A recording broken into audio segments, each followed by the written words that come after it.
Ilay ray any an-danitra naniraka an' Jesosy.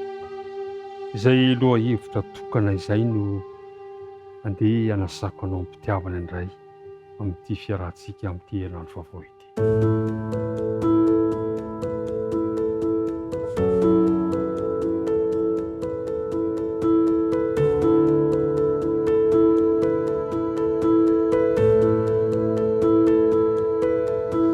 Fifaliana manrakariva indray no ianao antsika mpiara-mianatra rehetrarehetra, mpiara-mandinika ny ten'Andriamanitra, ka dia manolotra ny arahaba momba hampirarintsoa anao amin'izao maraina izao, ka ny fiadanan'ny tompony no hitoetra betsaka eo aminao sy ny ankohonanao.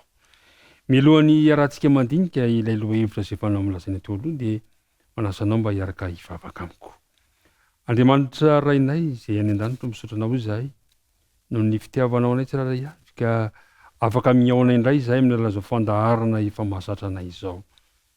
Mamelany heloka ary mamindrafo aminay, ary aoka ny fanenao masina kosa no ampitoerinao aty am-ponay azonay mandray tsara ny teninao, dia mitahy ny mpiara-mianatra amiko amin'ny anaran'i Jesosy nangatana ny vavaka. Amen. Ilay ray any an-danitra naniraka an' Jesosy. Mbola mitokodina ao amin'ilay lohahevitra amin'ny filazantsarany Jaona no misy antsika ry mpiara-mianatra namana isany, ary hitantsika fa nosoratana amin'ny fomba fijery ny tantara fototra ao am-baiboly ny filazantsarany Jaona. Inona moa ny andininy voalohany hitantsika ao amin'ny baiboly dia ao amin'ny Genesis toko voalohany ka ny andininy voalohany manao hoe: tamin'ny voalohany Andriamanitra nahary ny lanitra sy ny tany. Tamin'ny voalohany Andriamanitra nahary ny lanitra sy ny tany, zany hoe azo adika koa hoe tamin'ny voalohany Andriamanitra ray sy zanaka ary fanahy masina nahary ny lanitra sy ny tany. Ao amin'ny filazantsarany Jaona toko voalohany indray no ahitantsika ny fanambarana izay mitovy lenta amin'izany. Dia ao amin'ny filazantsarany Jaona toko voalohany andininy voalohany sy ny faharoa manao hoe: tamin'ny voalohany ny teny, ary ny teny tao amin'Andriamanitra, ary ny teny dia Andriamanitra.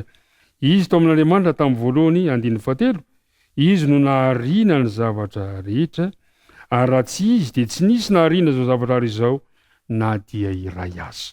Mazava tsara zany fa ilay Andriamanitra ray sy zanaka fanahy masina no loharano ny zavatra izay nisy rehetra. Izy ireo no namorona izao zavatra ary izao sy ny mponina ao aminy. Tiako lazaina amintsika mpiara-mianatra fa ny tanjon'Andriamanitra tamin'ny famoronana antsika olombelona dia ny mba hiaina antsika ao anatin'ny firindrana mahafinaritra feno fitiavana, miaraka amin'Andriamanitra ray zanaka sy fanahy masina, ary miaraka amin'ny isika samy olombelona. Indrisy anefa fa tao vetivety dia ny tsy hita izany, satria nentin'ny Losifera eto amin'ity tontolo izao ity ny fahotana. Azo lazaina zany fa ny fahotana no nanimba ny fifandraisantsika tamin'Andriamanitra ilay mpamorona antsika, ary io fidiran'ny fahotana iny koa no nanimba ny endrika diso momba an'Andriamanitra izay nampidiriny Losifera. Saingy nafinahitra nefa dia ny nandraisan' Jesosy ny toetry ny olombelona mba hamerenana amin'ny laona ilay fahalalantsika an'Andriamanitra, ary mba hamonjena antsika taranak'olombelona.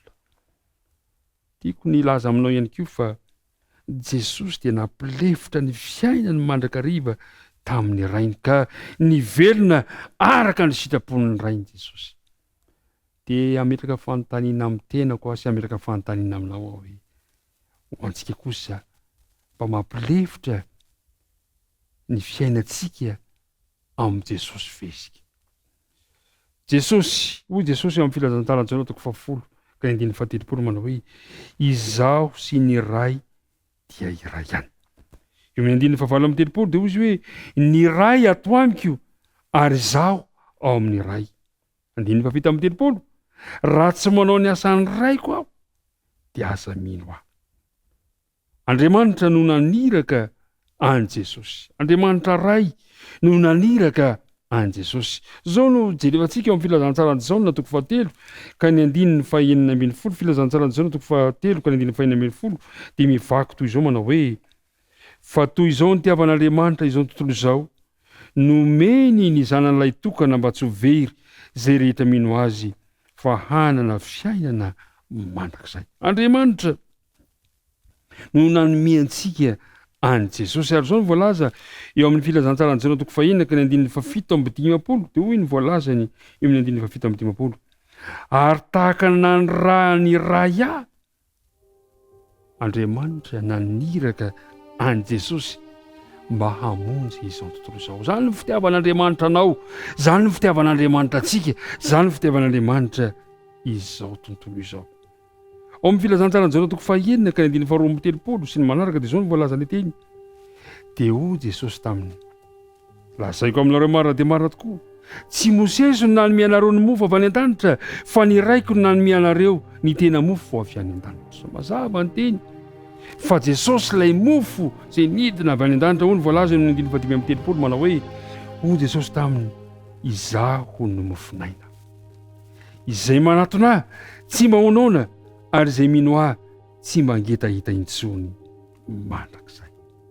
Ilay mpiara-mianatra namana, Andriamanitra naniraka an Jesosy mba hamonjenanao.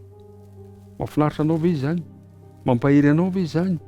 Fa misy Andriamanitra izay mikarakara famonjena ho anao sy ny ankohonanao. Amin'ity tontolo andro ity ary dia tiako raha mba hapetraka ho amin'ny tontolo andronao ka ekenao fa izy no mpamonjy indray ny fiainanao androany.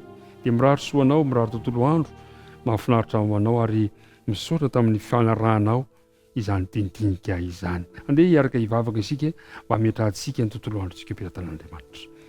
Andriamanitra rainay izay any an-danitra, misaotra anao izahay noho ny fitiavana nasehonao taminay ka nahafahanay niaraka nandinika ny teninao, nampahafantaranao anay fa ianao dia te hamonjy anay ka nanirahanao ny zanakao mba amerina amin'ny laona ilay fifandraisana tapaka noho ny fahotana. Andriamanitra misaotra anao izay satria Andriamanitra fitiavana, Andriamanitra mpamonjy ianao. Dia mitahery anay raha andeha ity tontolo andro ity izahay, hitahizo mpiaino izao, hitahizo mpiara-mitinika amiko izao, aza mafoina mahasaraka anay. Afaka dia tonononay sangatanay nohon'ny amin'ny anara Jesosy. Amen.